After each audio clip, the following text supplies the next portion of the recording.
биздин мамлекетибиздеги коомубузда Кыргызстаныбыздын ичиндеги нарко ситуация боюнча, нарко бизнес боюнча.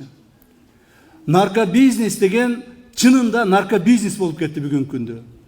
Мамлекетибизде наркотикалык заттарды колдонуу, ошо наркотик заттардын зыяндары өтө чоң масштабка айланып бара жатат. Бүгүнкү күндө ушуга биз аеосуз күрөш, бул нарко бизнеске, наркотиканы таркатууга, наркотиканы колдонууга аеосуз күрөш жана аеосуз согуш жарыялашыбыз керек. Муну бардык укук коргоо органдары мындан ары ушуну менен гана көпчүлүктүү жумуштарыңарды мен баалап билемин. Себеби урматтуу президентибиз дагы ушуну бизге көрсөтүп айтып атат. Коомубузда мына айрыкча жаштарыбыздын арасында, мына мектептерде, вуздарда жана башка ушундай жаштарыбыздын арасында наркотиктерди таркатуу, колдонуу, айрыкча мына мурда наркотиктерди эгерде жерден өстүрүп чыгарган болсо, азыркы күндө синтетикалык наркотиктерди колдонуу көбөйүп кетти. Синтетикалык наркотиктердин ар түрдүү заттарын башка өлкөлөрдөн алып келип, биздин мамлекетибизде лабораторияларды ачуу көбөйүп кетти. Наркотикалык заттарды таркатуу мурдагыдай колдон колго таркатуу эмес, интернеттер аркылуу ар түрдүү жаңы технологиялар менен тарката башташты. Той закладкаларды кылып, сен даже билбейсиң, ал адамды көрбөйсүң. Ал адам менен сүйлөшүп коюп гана бир жерден барып, ошо закладканы алып таркатып коюп, өзүңдү акчаңды электрондук кошелегиңе салып алып кете турган болуп калды. То есть бул мамлекет деңгээлде өтө чоң коркунучка айланып кетти. Кайсыл жерге барба, мына жаш балдарыбызды, айрыкча жаш өспүрүмдөрүбүздү, студент балдарыбызды, студент кыздарыбызды, татынакай балдар кыздарыбызды бир жолу, эки жолу ушу наркотикке киргизип отуруп, алар ошого наркозависимый болуп калып атышат. Андан кийин алардын колунан жакшылык келбей калып атат. Наркозависимый болгон адамдардын бардыгы кылмыштарга барып атышат. Жана алар мамлекетти коргоп, сактап, мамлекетке жардам бере турган адам эмес, мамлекетке зыян келтире турган адамдар болуп чыгып келип атышат. Бир жакшынакай өзүбүздүн балдарыбыз. Демек аларды сактап калуу, келечекке аларды кызмат кылдыруу биздин негизги милдеттерибизден.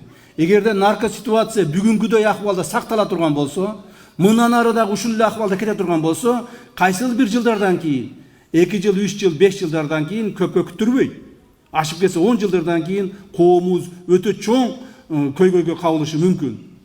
Ошондуктан бардык укук коргоо органдарына бериле турган тапшырма, мындан ары наркотикалык заттар менен аеосуз күрөшүп баштайбыз. Кимде ким ошо наркотикалык заттарды таратууга аракет кылса, же ошону таратса, же ошол боюнча өзүнүн кылмыштуу иштерин жүргүзсө, аларга биз аеосуз түрдө өзүбүздүн мыйзам чегиндеги шарттарыбызды көрсөтүшүбүз керек. Мыйзам чегинде алардын жоопкерчилигин карашыбыз керек. Мына айрыкча мектептерде, жогорку окуу жайларында, учреждение, мекемелерде, мына ачык эле айтайын, коомубузда түнкү клубтарда, кафе, ресторандарда ушулардын бардыгын укук коргоо органдары мындан ары контролго алыңыздар. Айрыкча милиция кызматкерлери, атайын бизде служба бар, по борьбе с наркобизнесом деген. Мына ГКМБ, силерде маалыматтар көп жерлерде. Ушул боюнча прокуратура, ушул боюнча чоң чараларды көрүшүбүз керек. Бул биздин урматтуу президентибиздин биздин алдыбызга койгон тапшырмасы. Себеби президентибиз мамлекетибиздин келечек муундарыбыз үчүн кабатырланып атат. Кабатырланып атат президентибиз.